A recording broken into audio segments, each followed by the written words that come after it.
한국금거래소와 함께하는 금리니 탈출 프로젝트 도와줘 금리니의 양벨입니다. 오늘의 주제는 바로 금 대신 금강 주식에 투자하는 것에 대한 이야기를 해드릴 텐데요. 투자에 대해 좀 공부하신 분들 중에서 이런 질문을 주시는 분들이 정말 많았습니다. 주식을 사면 배당을 주고 예금을 하면 이자를 주는데 금에 투자하면 아무것도 안 주니 차라리 금을 캐는 기업, 즉 금강주에 투자를 하면 꾸준히 배당을 받을 수 있어서 좋고, 그리고 금 가격이 크게 오를 때는 금강 주식들의 가격도 올라서 좋지 않나요? 일단 질문 자체가 투자를 꽤나 공부하셨기 때문에 할 수 있는 질문이라고 생각이 드는데요. 저 역시 예전에 이와 똑같은 생각을 해본 적이 있어서 금에 투자하는 게 나은지 금강주에 투자하는 게 더 나은지 분석을 해봤었습니다. 그래서 오늘은 제가 분석했던 내용을 바탕으로 설명드려 보도록 하겠습니다. 그럼 지금 바로 시작할까요? 금이 궁금해? 내가 다 알려줄게.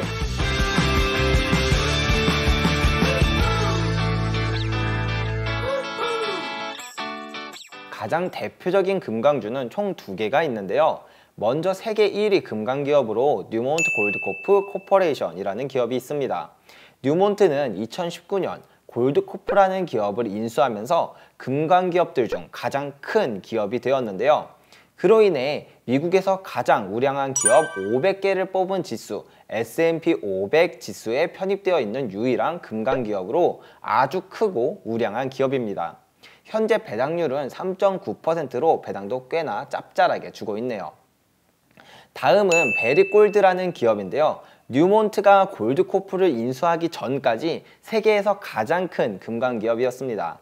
또한 비교적 최근 워렌 버핏이 잠깐이지만 금강기업에 투자했던 적이 있었는데요. 그때 투자했던 기업이 바로 이 베리골드라는 기업입니다. 그만큼 크고 우량한 기업이라는 뜻이죠.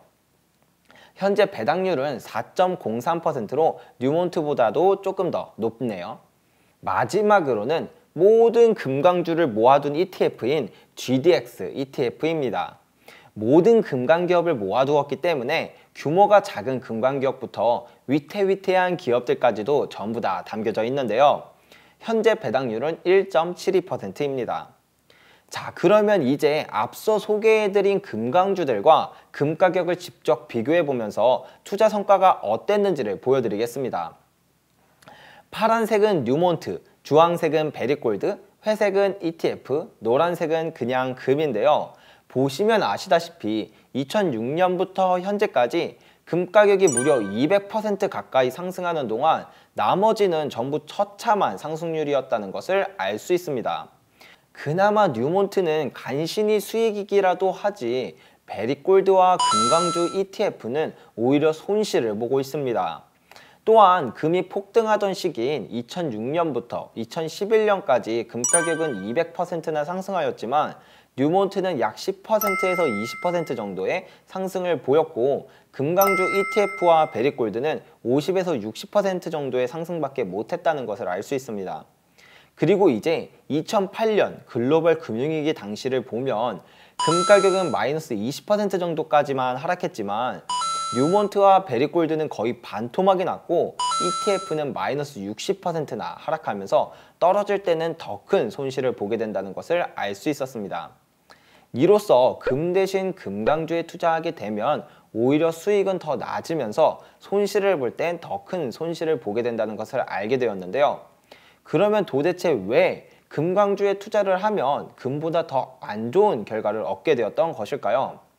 그 이유는 아주 간단한데요. 금강기업도 결국은 기업입니다. 기업은 아주 다양한 리스크를 갖고 있는데요. 예를 들면 과도하게 사업을 확장하려다가 빚더미에 앉아 파산할 수도 있고, 경영진이 기업을 방만하게 운영하여 비즈니스 모델이 망가진다던가 기업의 돈을 횡령한다던가 하는 아주 다양한 리스크들이 있습니다. 따라서 기업의 경우 10년, 20년 뒤에도 계속 남아있을지 확신할 수 없지만 금은 10년이 지나든 100년이 지나든 그대로 있을 것이기 때문에 장기 투자하는 사람들은 다양한 리스크가 있는 기업에 투자하기보다는 오히려 금에 투자하려 하기 때문에 장기적으로 금강주의 수익이 금보다 더 낮고 또 경제적인 타격이 있을 때 금보다 훨씬 더 큰 하락이 있을 것입니다. 심지어 베리골드나 뉴몬트는 아주 우량한 기업이라서 저 정도이지 과거에 존재했던 금강주들 중 이미 파산해서 지금은 존재하지 않은 기업도 정말 많습니다. 자, 오늘은 이렇게 금강주에 투자하는 것은 어떨지에 대해 분석한 내용을 말씀드렸는데요. 물론 금의 상승장에서 수십 배에서 수백 배까지 상승했던 금강주들도 있습니다. 하지만 파산해서 사라진 기업들도 많고 대부분의 금강주들은 금에 비해 오히려 수익도 낮을 뿐더러 손실도 더 크기 때문에 상당한 리스크가 있다는 것을 꼭 염두에 두시면서 투자하신다면 분명 더 현명한 투자를 하실 수 있을 것이라고 생각합니다. 다음 시간에는 최근 전 세계 중앙은행들이 금리 인상과 양적 긴축 등 긴축적인 통화 정책을 하려고 하는데요. 그러면 금은 이제 끝나는 건지 걱정하시는 분들을 위해서 이에 대한 내용을 말씀드리도록 하겠습니다. 그럼 다음 시간에 또 만나요. 안녕.